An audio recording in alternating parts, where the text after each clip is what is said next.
Have you noticed when you look around the faith that we demonize everything? Have you noticed that? If you listen to the conversations that take place around you, or you look at the way people, these Christians, are operating on social media, have you noticed that anybody that does anything great or big just gets demonized? And I find it so frustrating, because I am convinced that one of the reasons why we haven't had a great impact in the faith in terms of penetrating culture and discipling nations is because no one wants to go and do anything great anymore, because they're just pushed against their entire life. And it's frustrating me. It's really, really frustrating me. So we can answer some business stuff. I just got this bee in my bonnet that we need to talk about, and let's see how we go, right? So I made some notes. This is the kind of conversation that's taking place around the faith. It's like, if you go into business, then you've picked a secular, dirty place. If you've got lots of followers on social media, then you're full of pride and all you're interested in is a public display. If you've got a nice car, you're materialistic and you should have given the money to missions. If you take a photo with a celebrity, you've given yourself over to Hollywood. If you talk about grace, you're a hyper-grace preacher. If you lead a lot of people to Christ, they'll accuse you of not discipling people well. Have you noticed that every single thing that we could do that would be a good thing with our faith, if we were to actually take our gifts and talents and go and minister to people and build a big following and go and do stuff, have you noticed everybody gets torn down, everybody gets torn apart? And we wonder why we don't penetrate culture when people look at this stuff. You know, like you can imagine, this is how stuff plays out in my mind. Imagine the Lord moves on somebody's heart and they realize they would like a relationship with God. Let's say they go to social media, they open Facebook, they go to the search bar and they type in #Christian, and then they start looking at what the Christian world have been doing to display their love for one another. And all they can see is memes tearing people apart, horrible conversations, anger, strife, malice. That's the display of our faith that we're putting out. And we wonder why these people would rather go back to the country club, because at least they're arguing a little bit less with their friends there than we are throwing stones across the faith. Listen, like if somebody wants to go and make lots of money, it doesn't bother God. God's not interested in your wallet. He's interested in your heart, right?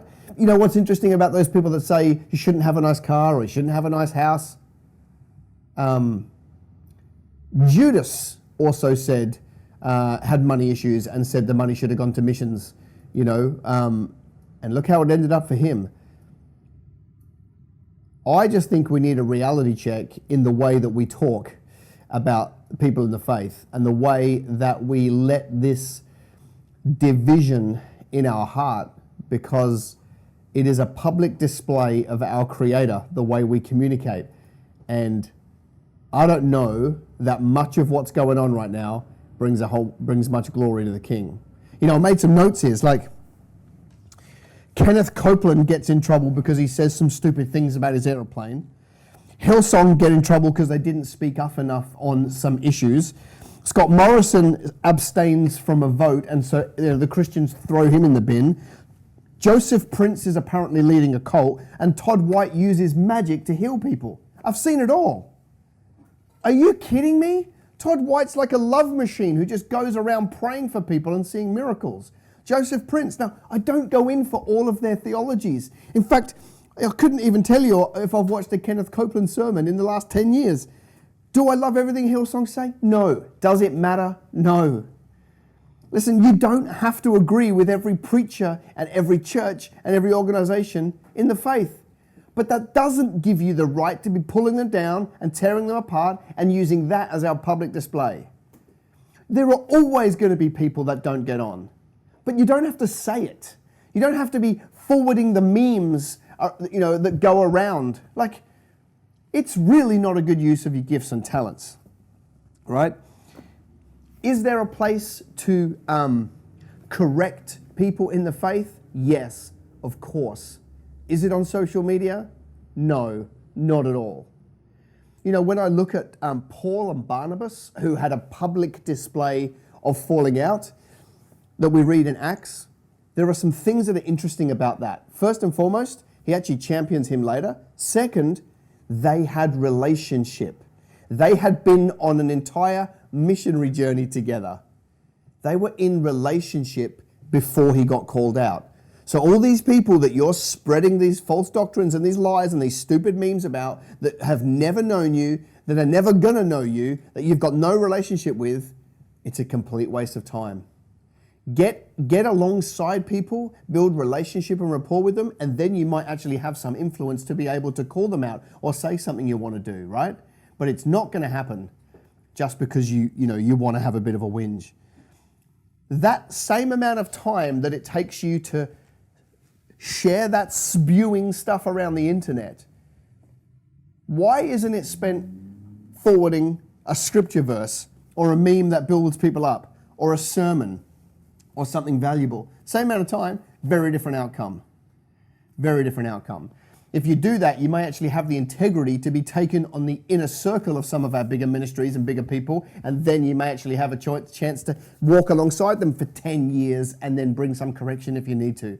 But just spewing this stuff on social media does not help. Now,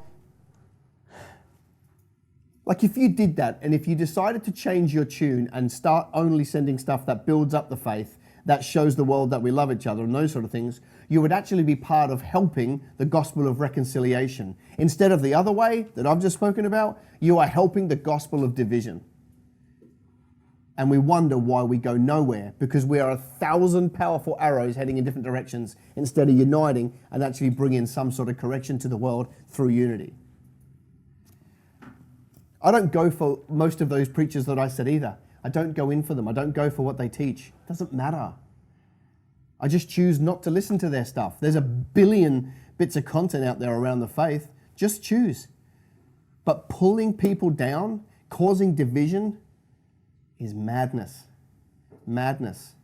Now, the irony, by the way, is not lost on me that I'm calling out the people that call out. The irony is not lost on me at all. But I'm not bothered, because you sending an open letter through social media to somebody you do not know. See, we know what's going on. You're doing that for your own ego and your own reach and your own profile, and you couldn't care less if the other person sees it. If you really cared about them seeing it, you would find a way to contact them in private and maybe build a relationship enough where your open letter content would have some value. But it doesn't, because open letters and all that stuff is just for you. Just for you. So that's it. You know, my Bible, the Apostle Paul says in my Bible that he would rather the gospel preached incorrectly than not preached at all. So all these people that are getting it wrong according to your flawed worldview, God's still happy with it. You know, one of my favorite things is the conversation around Joel Osteen. Can't say I've watched a sermon ever in full in my life. Don't go in for what he says at all. But I'm not going to criticize a guy that runs one of the largest churches in one of the most prosperous countries in the world. I'm not going to write him off for the I don't know how many people that come to salvation through his church every single week. I'm not going to write him off for the big events and the rallies. I just choose not to follow it. And here's what's really interesting. You know, I hear people say he's got a $10 million house or a $40 million net worth. Great. Would I do that? No. I wouldn't do that if I was him. Does that mean I need to publicly shame him? No. See, and here's what really ticks me off, is that Joel Osteen is not finished yet, right? And who's to say that God hasn't given him a strategy where he does amass a $40, $50 million net worth through his life, and at the very end of his life, he puts on the largest events in the world and he spends all of his money to do something absolutely great for God. See, we're trying to judge somebody when that job should be God's. He's not finished yet. You're not finished yet. I'm not finished yet. You know what? The same mercy that you receive every morning when you get up, you need to start affording that to the other people in the faith, because they need it as much as you do.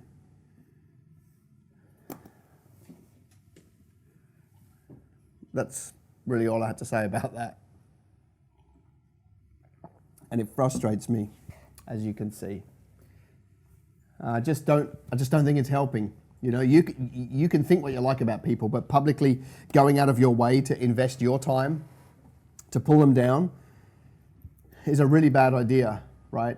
You know, all of those people I mentioned, right? You know, Brian Houston, Hillsong, Joel Osteen, Kenneth Copeland, me, you, we're all going to stand before the judgment seat of Christ and give an account for our gifts and talents. And yes, there is a special accountability for people that teach, but that's between them and God. See, just like it would be crazy for somebody to have to stand before the judgment seat of Christ and say, I taught the Bible wrong, it's going to be just as sad for the person that stands before the judgment seat of Christ to give an account for their life, and the best they can muster up is, well, what I did with my life, Lord, was I shared conspiracy theories and negative press on social media, hoping to bring correction to somebody I don't know. That's going to be an awkward moment, and not one you want to go have.